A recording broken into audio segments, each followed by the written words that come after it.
Okay, this is lecture 3 for electrostatics. Here we're going to be talking about electrical potential energy. I'm hoping as we do this you'll see the similarities between this type of potential energy and other types that we talked about, those types being gravitational potential energy and spring potential energy. But I'm also hoping that you see the differences in what we calculate. So as we move forward, it's still potential energy we're talking about, but what we calculate in the equations we have to define differently. So keep that in mind just as we start talking about things. So here's an example, and this example doesn't equate perfectly with the equation that I'm going to be giving you, but the meaning is there, and I hope this makes sense. So let's say I had, let's get you out of the way right now. Let's say I had a charge, and let's say this is a big charge, right? And we'll say that that is, doesn't really matter, but let's say that that is a 5 coulomb charge. So it's this gigantic charge, right? Many, many, many, many positive charges. And over here we have the small charge. Let's say it's 3 millicoulombs. And I'm going to take this charge and I'm going to move it towards the other one. So I have this charge. Oh, let's get out of this now. There we go. I'm going to take this charge and I'm going to move it this way. What just happened? One more try. Get rid of that. I'm going to take this charge and I'm going to move it this way. So we know from what we've done so far that like charges repel each other. I have a positive charge here. I have a positive charge here. They do not want to move towards each other. They want to move away from each other. So if I'm going to take this charge and move it this way, that's going to take me, in order to do that, I'm going to have to apply a force. I'm going to have to apply a force in order to move it a displacement. So if that's the case, well then, in order to move it, I got to do work. And by definition, when you do work, you change an object's energy. So if it started, let's say, here, and I moved it to there, I had to do work for this to happen. So that means that it gained potential energy. I don't know how much it had when it was here just by looking at it. And I don't even know how much it had here, but I do know that it must have gained potential energy if I took it here and I carried it over to there. Again, if I do this, there we go, and I move it again, that would take more work. It would gain more potential energy. So as I keep moving this charge closer and closer to this other charge, its gravitational, its electrical potential energy is going up, right?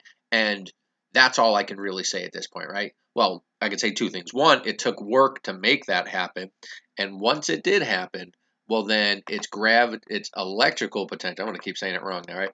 Its electrical potential energy must be increasing.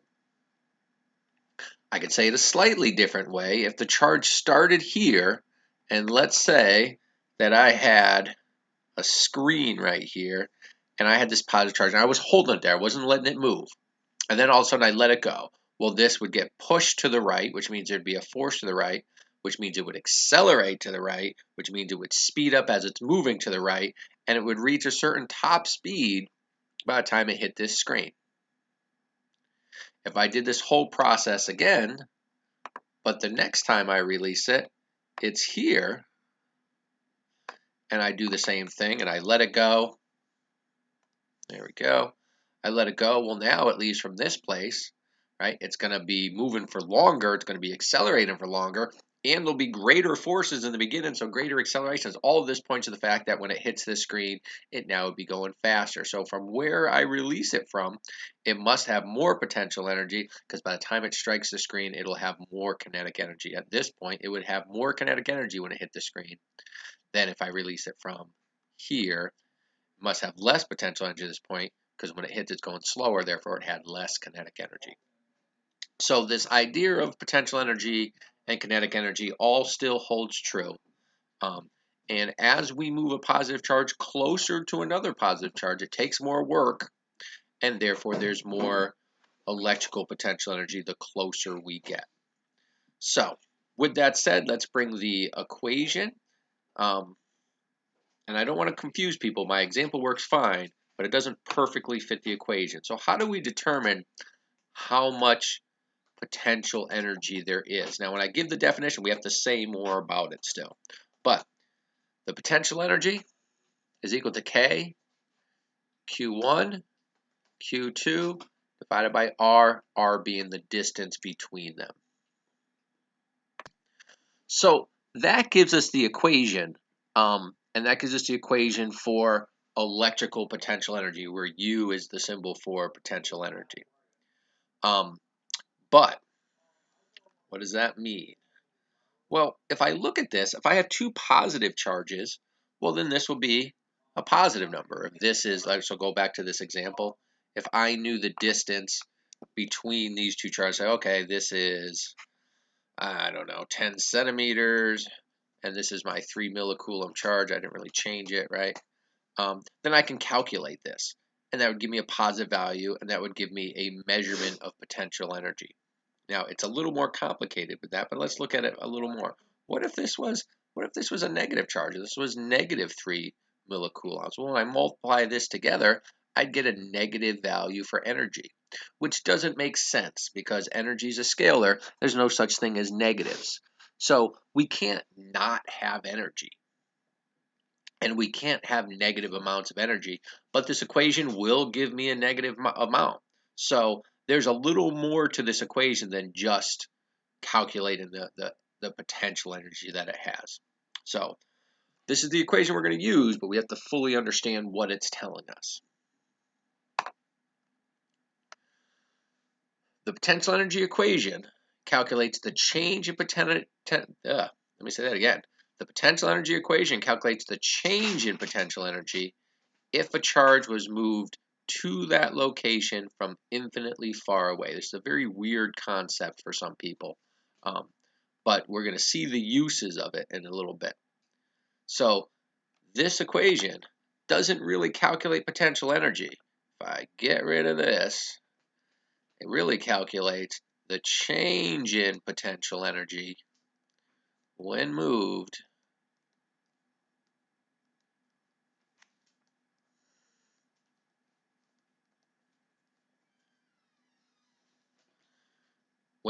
from infinity. So if I go back to this problem, if this was a positive, and I said, okay, they're 10 apart, I have all the values I need to plug it in, and that would then say, okay, this will have gained that amount of kinetic energy, or sorry, that amount of electrical potential energy if I moved it from infinitely far away, way over here, all the way to this point, right? This would be how much potential energy this charge gained. What else would it be? It'll also be the work that you had to do, because what allowed it to gain potential energy? Well, you do work on it. That's how it gains potential energy. So, if I had a situation like this, I have a 5 millicoulomb charge, I have a 1 millicoulomb charge, and I bring this, so it is now 50 centimeters away. Well, then what would I have? I would have K, 9 times 10 to the 9th, Newton, meters squared per coulomb squared, times charge 1, 5 times 10 to the negative 3 coulombs, times charge 2, 1 times 10 to the negative 3 coulombs, divided by 0.5 meters. Look at my units. This cancels out one of these. This cancels out one. This cancels out the other ones. My units work out to be a Newton meter, and my number works out to be, let's see, 9 times 10 to the 9th times 5 times 10 to the negative 3 times 1 times 10, fix that, 1 times 10 to the negative 3 divided by 0.5. This works out to be 90,000. Let me write this in the right spots. Well, 90,000 Newton meters. And a Newton meter is the same as a joule. So if I move this charge from infinitely far away, it will gain 90,000 joules of potential energy. And I would have to have done 90,000 joules of work to get it there.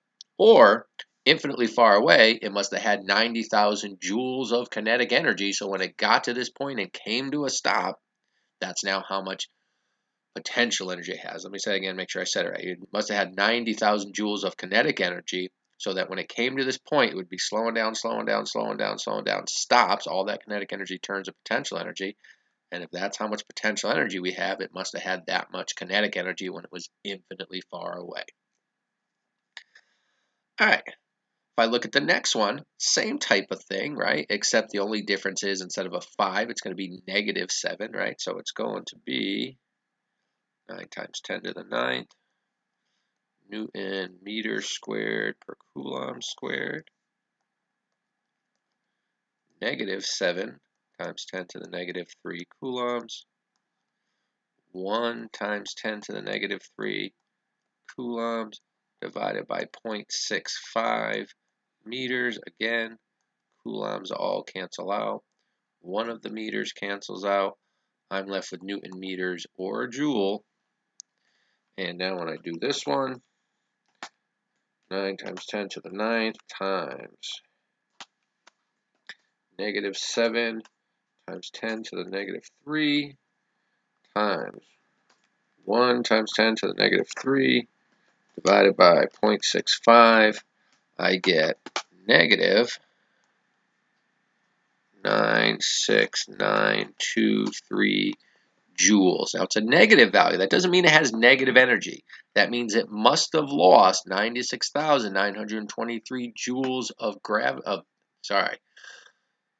electrical potential energy. It must have lost 96,923 joules of electrical potential energy when it moved from infinitely far away to this point. Now, it lost electrical potential energy.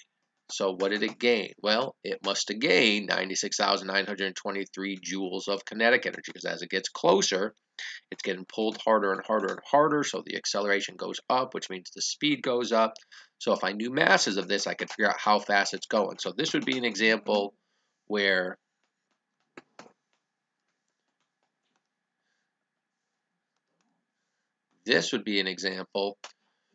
I must have started with kinetic energy or did work to get it to this amount of potential energy. Here, I must have had a whole bunch of potential energy, and it's turning into kinetic energy, right? So it's changing from one to the other. So both of these are calculating the change in potential energy. I think I actually did all that with this picture. I can calculate how much. I can calculate what it means. And if I calculate what it means I can do more than just getting the number, right? Because when I calculate this, I am calculating a change. So, is this the same one? Yeah. So going back to this one, if I said it was here and I let it go and it took off, how fast would it be going if it was infinitely far away? So I already did the math for this. It is 90,000 joules. When it's at this point, it has 90,000 joules of electrical potential energy. When it's infinitely far away, when it travels infinitely far away, it now has 90,000 joules of kinetic energy. Simple as that, right? Because once it gets infinitely far away, there is no more potential energy, so it turned into something, it turned into kinetic energy, and that equals 1/2 mv squared. So I could say we have 90,000, so it's kilogram meter squared per second squared. Multiply it by 2, divided by 10 grams. And then we could say what? There is 1,000 grams in 1 kilogram.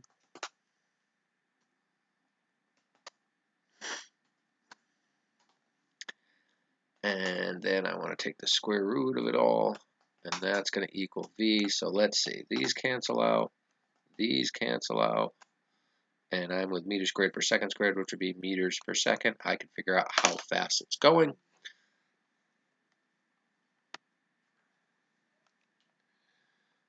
times 2 divided by 10 times 1,000 square root of the answer. So this must be going. It's a very small thing getting pushed really hard. 4,242.6 meters per second. So that's how fast it was going if it reaches infinity. Now the problem is this useful to us? Well, we could argue that infinity is not that far away for a charge that's tiny. For an electron, right, infinitely far away is still infinitely far away. But if I have an electron and it moves a meter away, well, that's a really, really big distance for an electron. Maybe even far enough that it's technically infinity for it, right? Or it's theoretically infinity. So we can make some arguments that infinity can be reached when we're dealing with small things. But really, other than that, this number is not super useful, right? I can't reach infinitely far away, so I'm never going to reach 4,242.6 meters per second. I'm not going to do that mathematically. So this becomes a tricky situation because I'm calculating a number that I can't actually get to. So what can we use this equation for? How does it become useful for us? Well, it becomes useful if I know where I'm going to. For example, let's say I have a charge and the charge is here, 20 centimeters away from this big charge. And then I let it go, and now the charge is here. So I started out here, 20 centimeters away. I let it go, it gets pushed, so it's moving this way, and now it's over here. Now it's 30 centimeters away. Now this tells me something, or now I have some values I can use. So I tend to use electrical potential energy when I have more than one point. Now, we're also going to make the assumption I am holding it here. So at this point, all it has is electrical potential energy. And I can calculate how much that is with respect to infinity. Here, well, if I let it go, it's getting pushed to the right, it's accelerating to the right, it's picking up speed to the right, it's doing all these things. So when it gets to this point, it's moving. So now it has electrical potential energy, but it also has kinetic energy. So let me calculate this one. This would be 9 times 10 to the 9th Newton meter squared per Coulomb squared. We just did this math a second ago. Coulomb squared, and that's a squared. Then we're going to do 7 times 10 to the negative 3 coulombs. Actually, we didn't. 1 times 10 to the negative 3 coulombs. And I'm going to divide by 0.2 meters. So if I calculate this out, 9 times 10 to the 9th times 7 times 10 to the negative 3 times 1 times 10 to the negative 3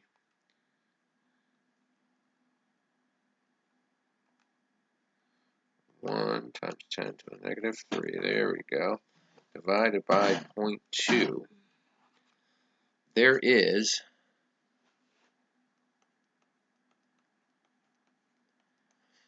315,000 joules of electrical potential energy. I look at it for the next one, it's all the same numbers except now this is 0.3. So I can save myself a little time.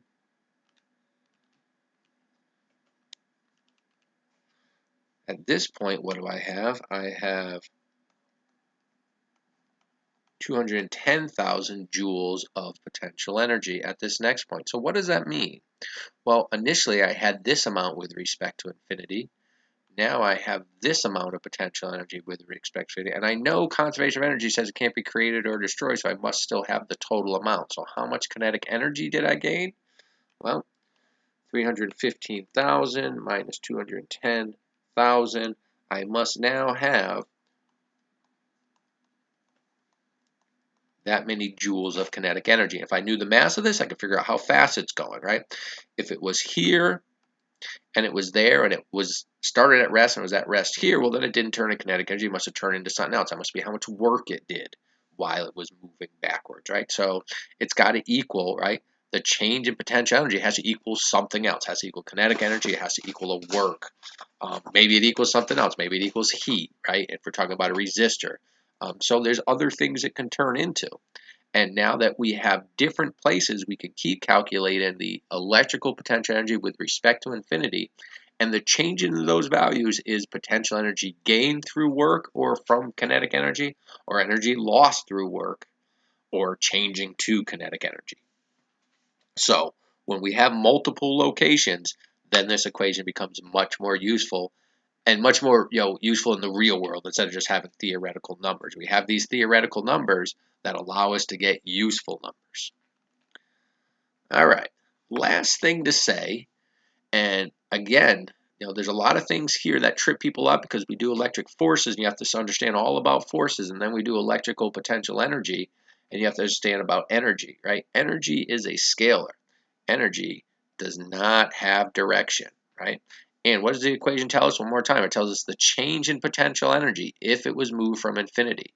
That's not a direction, right? Positive means it gained potential energy. Negative, it means it lost potential energy. There's no left, right, up, or down. It doesn't even make sense to have directions in there. So when we're finding something, we have to understand what it's telling us, right? We have a totally different approach. So mathematically, this is going to be a lot easier as long as you understand what you're talking about. So let's say we had this. Let's say we had this situation. We have this 1 millicoulomb charge right here. And we're going to say that that's positive, a positive 1 millicoulomb charge right here. And it's just sitting there. We want to know its electrical potential energy, again, with respect to infinity. We could do it here, and then we could do it another place too, and we could figure out the changes and things like that. So we could do all the stuff we talked about before, but let's just find how much electrical potential energy it has here. Well, it's going to be 9 times 10 to the 9th Newton meter squared. That's a square per coulomb squared. 5 times 10 to the negative 3 coulombs. 1 times 10 to the negative 3 coulombs. And we're going to divide by 0.65. So that deals with this change in potential energy. I do the next one. Again, they don't change too much. 9 times 10 to the 9th meter squared per coulomb squared. And now it's negative 7 times 10 to the negative 3 coulombs.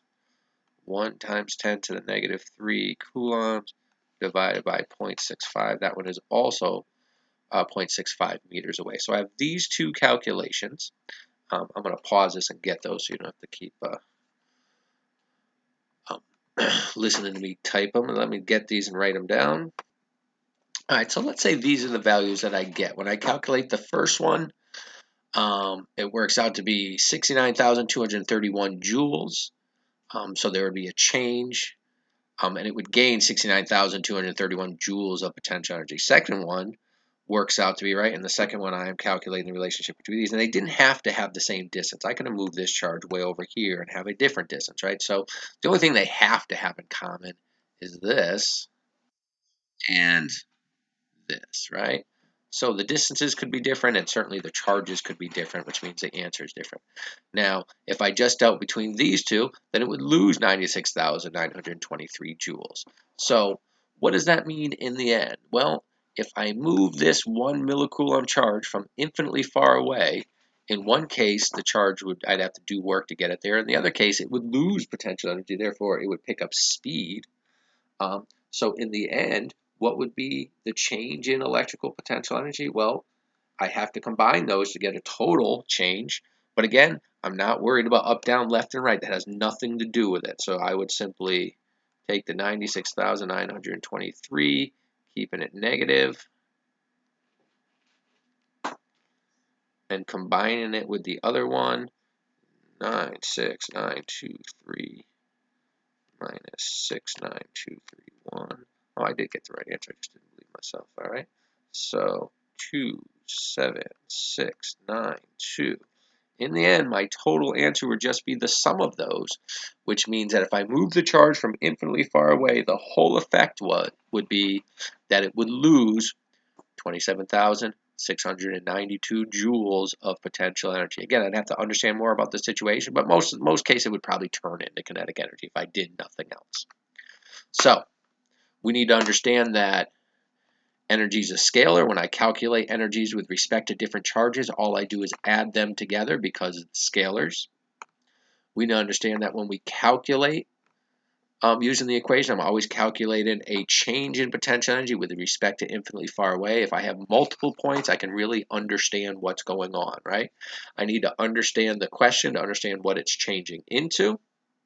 And if I could do all of that, then I could certainly look at other situations and solve these types of problems. So there is lecture 3.